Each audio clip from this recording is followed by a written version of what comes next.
Cardiovascular diseases, heart problems या दिल के मसाइल की बात करें तो आलमी सतह पर इंसानों की मौत की सबसे बड़ी वजह है। दिल के मसाइल की वजह से एस्टिमेटेड 17 मिलियन से ज्यादा लोग हर साल मरते हैं, यानी 30 से 32% लोगों की डेथ कॉज सिर्फ दिल के मसाइल हैं। रिस्क फैक्टर्स यानी वजूहात की बात करें तो इनमें सबसे अहम है बिहेवियरल रिस्क फैक्टर्स, जैसे कि अनहेल्दी डाइट, स्मोकिंग करना, फिजिकल इनएक्टिविटी यानी बहुत कम चलना फिरना, वॉक और एक्सरसाइज ना करना। इसके बाद है हाइपरटेंशन यानी ब्लड प्रेशर का हाई रहना, रेस्ड ब्लड ग्लूकोज यानी डायबिटीज, एलडीएल यानी बैड कोलेस्ट्रॉल का बढ़ जाना और मोटापा। ये सारी चीजें वजह बनती हैं हार्ट अटैक की। आज के टाइम में हार्ट अटैक के रिलेटेड मालूमात का होना हर एक के लिए इम्पोर्टेंट है और हमारी आज की इस वीडियो का मकसद भी यही है कि आपको इन्फॉर्मेशन दी जाए। हार्ट अटैक दरअसल तब होता है जब दिल की तरफ खून ले जाने वाली आर्टरीज यानी नालियों में फैट, कोलेस्ट्रॉल,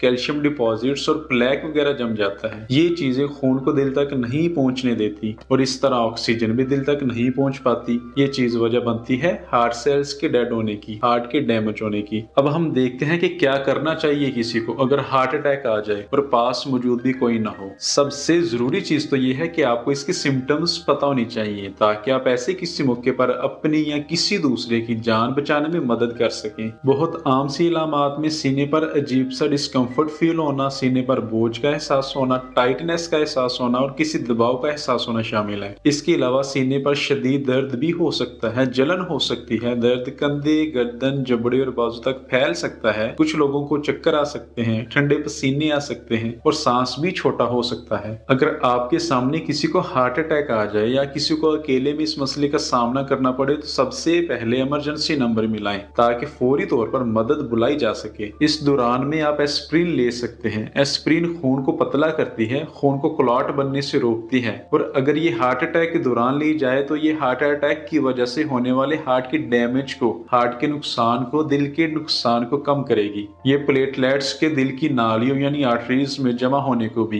इकट्ठा होने को भी कंट्रोल करती है। आपने खुद से गाड़ी ड्राइव नहीं करनी क्योंकि इससे ना सिर्फ आप अपनी जिंदगी को मजीद खतरे में डालेंगे बल्कि दूसरों की जिंदगी के लिए भी नुकसान का बायस बन सकते हैं। क्रोनिक पेन यानी शदीद दर्द हो तो आप नाइट्रोग्लिसरीन ले सकते हैं क्योंकि ये कोरोनरी आर्टरीज की वजह से होने वाले अंजाइना पेन से बचाती है। लोग इन इलामात के जाहिर होते ही बहुत ज्यादा डर जाते हैं, परेशान हो जाते हैं, स्ट्रेस में आ जाते हैं, लेकिन ऐसा नहीं होना चाहिए क्योंकि इससे कंडीशन मजीद सीवियर हो सकती है और कभी कभी तो ये सिर्फ मस्कुलर पेन होता है। इसलिए आपने रिलैक्स रहने की कोशिश करनी है, डीप ब्रीदिंग या लंबी सांस लेने की कोशिश करनी है। आपने कंफर्टेबल पोजीशन में आना है ताकि दिल तक खून की रसाई आसान से आसान तर हो जाए। आप खांसी करने की कोशिश कर सकते हैं, स्नीजिंग या छींकने की कोशिश कर सकते हैं क्योंकि ये दोनों चीजें भी आर्टरीज में ब्लड क्लॉट बनने से रोकेंगी। एक और चीज ये है कि आपने इस दौरान में मेडिसिन के अलावा कुछ भी और खाना या पीना नहीं है क्योंकि इससे मजीद कॉम्प्लिकेशंस पैदा हो सकते हैं। उम्मीद है आपकी इन्फॉर्मेशन में कुछ ना कुछ इजाफा हुआ होगा।